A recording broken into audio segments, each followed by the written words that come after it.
नमस्कार, स्वागत है आप सभी का उत्तर प्रदेश टाइम्स में। गौतम बुद्ध नगर में तीनों प्रमुख पार्टियों ने अपने उम्मीदवारों का ऐलान कर दिया है। भाजपा से डॉक्टर महेश शर्मा मैदान में हैं, समाजवादी पार्टी से महेंद्र नागर और बसपा से राजेंद्र सोलंकी। इस बार बसपा क्या गौतम बुद्ध नगर में क्या स्थिति है, इस पर अधिक बातचीत करने के लिए हमारे साथ हैं वरिष्ठ पत्रकार पंकज पराशर। सर, गौतम बुद्ध नगर में इस बार बसपा की क्या स्थिति आपको देखने को मिल रही है? नितिन, एक दौर ऐसा आया जब बसपा सुप्रीमो मायावती का कहते हैं कि सिक्का चलता था गौतम बुद्ध नगर में। उन्होंने जिसको टिकट दे दिया वो चुनाव जीत गया। नए परिसीमन के बाद गौतम बुद्ध नगर सीट अस्तित्व में आई। पहले ये खुर्जा के नाम से हुआ करती थी, रिजर्व सीट थी शेड्यूल कास्ट के लिए।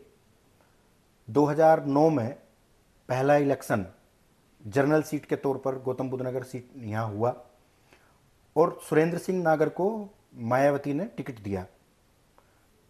तब तक नोएडा, ग्रेटर नोएडा बहुत बड़े मास स्केल पर अर्बनाइजेशन हो चुका था, लेकिन मायावती की सोशल इंजीनियरिंग के शानदार परिणाम सामने आ रहे थे। वो जमाना ऐसा था कि मायावती उस टाइम अपने राजनीतिक ट्रैक के पीक पर थी। निसंदेह सुरेंद्र सिंह नागर ने जीत दर्ज की।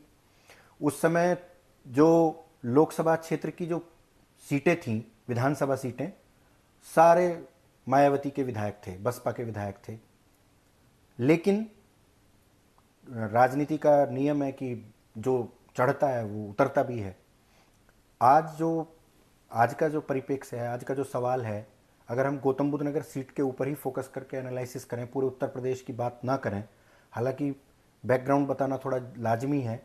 पिछले 2022 के विधानसभा चुनाव में बसपा को केवल एक विधायक मिला जी। यूपी विधानसभा में बसपा का केवल एक विधायक है। पिछले लोकसभा चुनाव में समाजवादी पार्टी और बहुजन समाज पार्टी का गठबंधन था, जिसका परिणाम बीएसपी के फेवर में शानदार आया और बीएसपी को 10 लोकसभा सीट मिली, जबकि समाजवादी पार्टी को केवल 5 मिली जी। अब अगर मौजूदा जो दौर है उसकी बात करें तो अभी तो सबसे बड़ा टास्क आज की तारीख में बसपा के सामने ये है कि उत्तर प्रदेश की 80 सीटों पर अपने उम्मीदवार खड़े कर दे। अच्छे उम्मीदवार खड़े कर दे, मजबूत उम्मीदवार खड़े कर दे। और अगर गौतम बुद्ध नगर की बात करें तो गौतम बुद्ध नगर में ना तो आज की तारीख में बसपा का कैडर है, ना बसपा का संगठन है। बसपा का वोटर भी छिटक गया है। पिछले चुनाव में दादरी सीट पे बसपा का उम्मीदवार बहुत पीछे था। दूसरे नंबर पर तो समाजवादी पार्टी पहुंच गई थी। नोएडा शहर की भी यही दशा थी और खुर्जा, सिकंदराबाद का भी यही आलम था। पुराने जो नेता हैं वो भी कहीं ना कहीं दूसरे दलों में चले गए हैं, तो इसका भी कहीं ना कहीं कह सकते हैं कि मायावती के अलावा जो पुराने दल के जो नेता जो बसपा के पुराने नेता हैं वो दूसरे दल में चले गए, तो कहीं इसके कारण भी बसपा जो है वो कमजोर हुई हो? हाँ, ऑब्वियसली। देखिए, जब बसपा भारतीय जनता पार्टी के बाद बहुजन समाज पार्टी वो संगठन माना जाता है जिसका कैडर, जिसका संगठन बहुत मैकेनाइज्ड वे में काम करता है, बहुत मजबूत संगठन बसपा का माना जाता है। लेकिन गौतम बुद्ध नगर में जो सबसे बड़ी प्रॉब्लम रही वो हमेशा ये रही कि जिलाध्यक्ष का पता नहीं होता है जिलाध्यक्ष कौन है बहुजन समाज पार्टी का जी।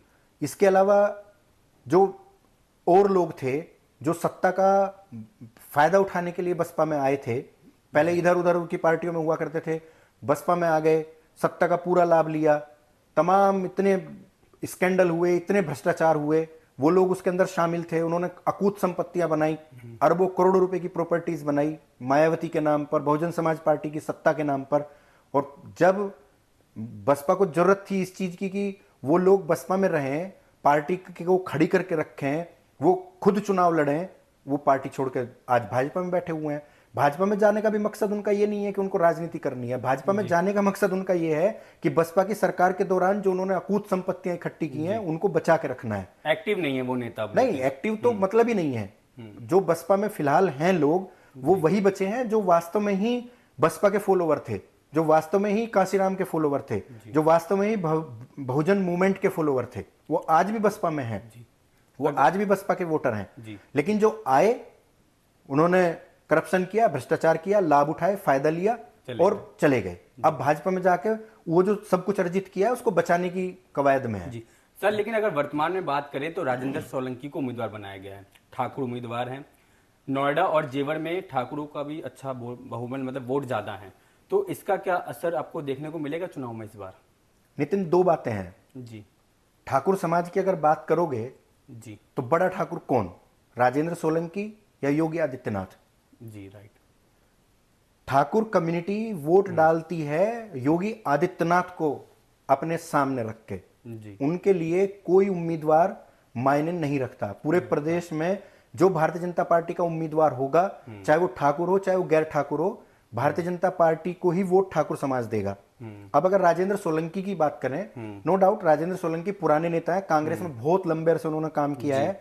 सिकंदराबाद सीट से 1980 से 1985 तक वो विधायक रहे हैं जी और सिकंदराबाद बहुत महत्वपूर्ण सीट है। जी सोलंकी जो ठाकुर हैं वो अच्छी खासी तादाद में हैं। इसके अलावा और भी लोग हैं जो मतलब और बड़ी संख्या में ठाकुर हैं, दूसरे गोत्र के ठाकुर हैं जो वोट राजेंद्र सोलंकी को दे सकते हैं। लेकिन बात वही आई कि बड़ा ठाकुर कौन, बड़ा ठाकुर राजेंद्र सोलंकी या बड़ा ठाकुर योगी आदित्यनाथ? जिले के विधायक भी बात करें तो वो भी ठाकुर हैं दो। हाँ। तो उसका भी कहीं ना कहीं भाजपा को जो है फायदा होगा। हाँ। योगी आदित्यनाथ एक तरफ मुख्यमंत्री हैं, जिले से दो विधायक भी हैं। ऑब्वियसली तो नोएडा में पंकज सिंह है, बड़ा नाम है, बड़ा चेहरा है जी। और उनके पिताजी उत्तर प्रदेश के मुख्यमंत्री रह चुके हैं, राजनाथ सिंह जी केंद्र में रक्षा मंत्री हैं, उत्तर प्रदेश के बड़े ठाकुर नेता हैं। तो ठाकुर समाज उनको पसंद करेगा।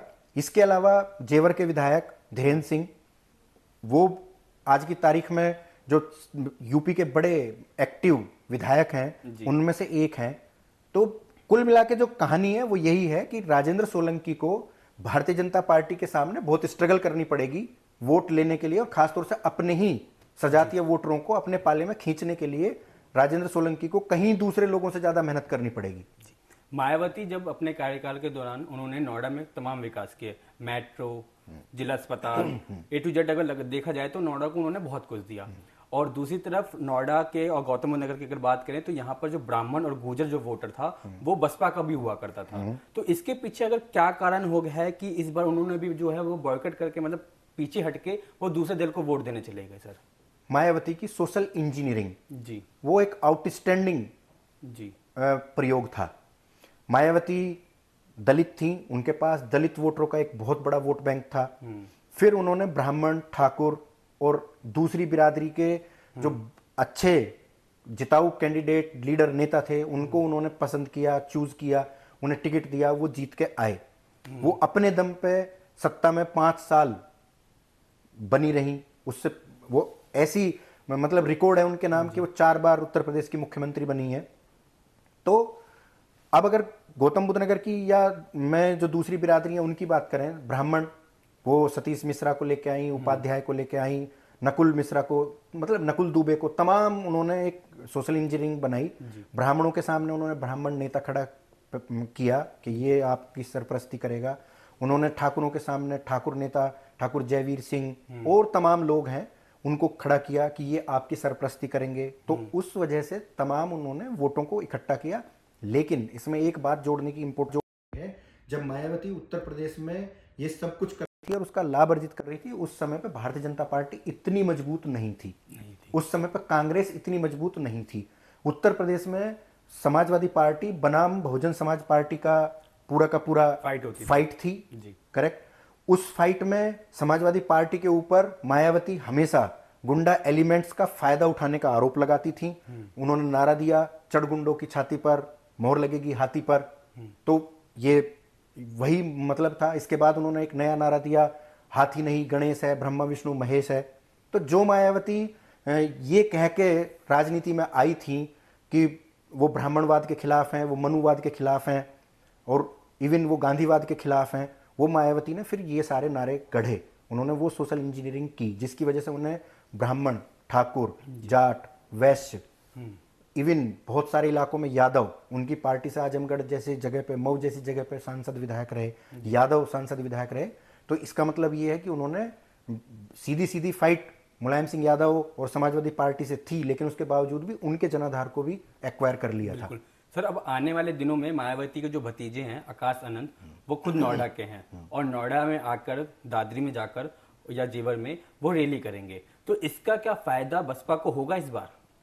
देखिए, आनंद अभी जो हैं वो अंडर ट्रेनिंग है जी उन्हें पिछले दिनों मायावती ने अपना उत्तराधिकारी घोषित किया है।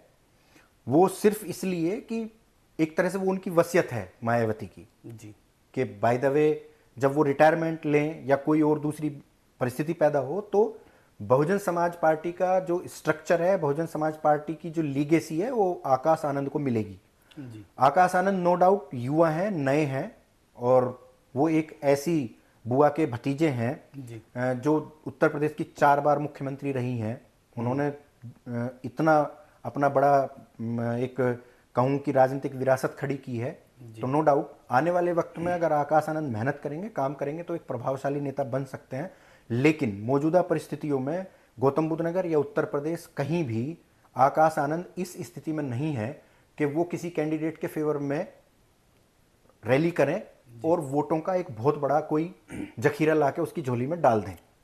और दूसरी जो एक और बात इंपॉर्टेंट है वो ये है कि अब जो चुनाव हैं, जो इलेक्शन का मैकेनिज्म है जी सर, वो परंपरागत नहीं रहा है।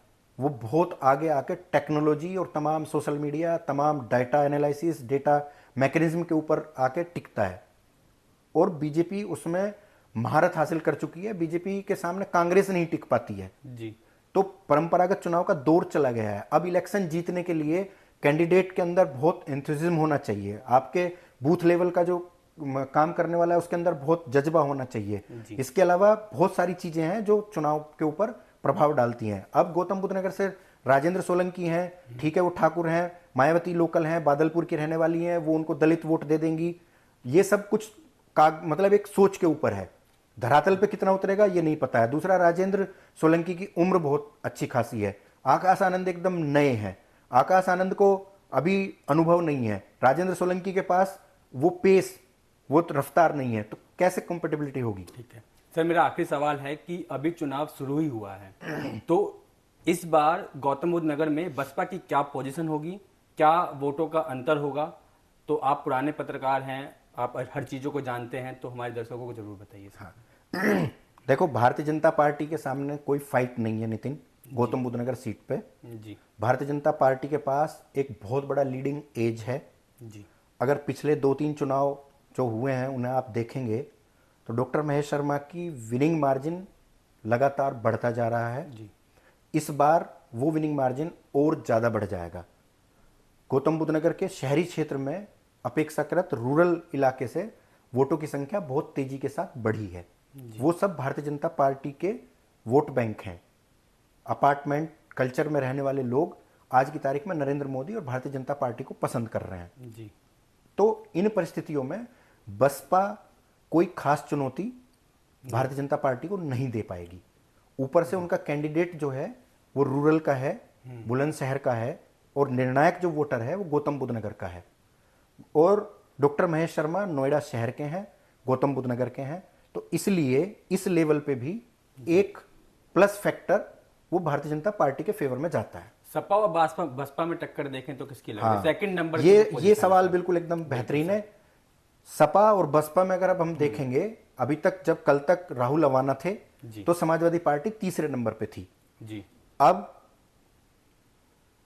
फिर दोबारा डॉक्टर महेंद्र नागर आए हैं, अनुभवी चेहरा है जी। वो भी कांग्रेस से ही आए हैं जी। तो कुल मिला के दोनों पार्टियों के पास जो कैंडिडेट हैं वो कांग्रेस के ही लाए हुए कैंडिडेट हैं।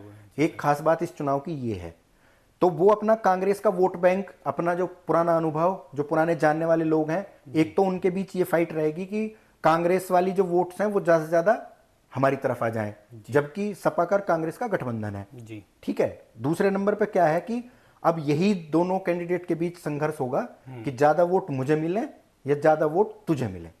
पोजीशन क्या रहेगी सर? पोजीशन की संभावना यह है कि अगर मुसलमान वोटर का रुझान देखेंगे, क्योंकि पिछले चुनावों में समाजवादी पार्टी के प्रति मुसलमान वोटर खड़ा रहा है, तो इसलिए मुझे लगता है कि वो समाजवादी पार्टी के साथ अलाइन रहेंगे। दलित वोटरों की बात करें तो दलित वोटर, क्योंकि बसपा का कैडर वोट है, मायावती गौतम बुद्ध नगर की हैं, आकाश आनंद की आपने बात की, वो भी जाएंगे। तो जाहिर सी बात है दलित वोटर जो रहेगा वो बसपा के साथ रहेगा। तो उन परिस्थितियों में जो लब्बो लुबाब रहेगा वो यही रहेगा कि बहुत कम मार्जिन से ये दोनों एक दूसरे से ऊपर नीचे होंगे। धन्यवाद। ये थे हमारे साथ बातचीत करने के लिए वरिष्ठ पत्रकार पंकज पराशर, जिन्होंने गौतम बुद्ध नगर में बसपा क्या वर्तमान और भविष्य की राजनीति को लेकर विस्तार से बताया। ऐसे ही तमाम वीडियो को देखने के लिए हमारे YouTube चैनल को सब्सक्राइब करें, लाइक करें, अगर वीडियो अच्छी लगे तो कमेंट करें।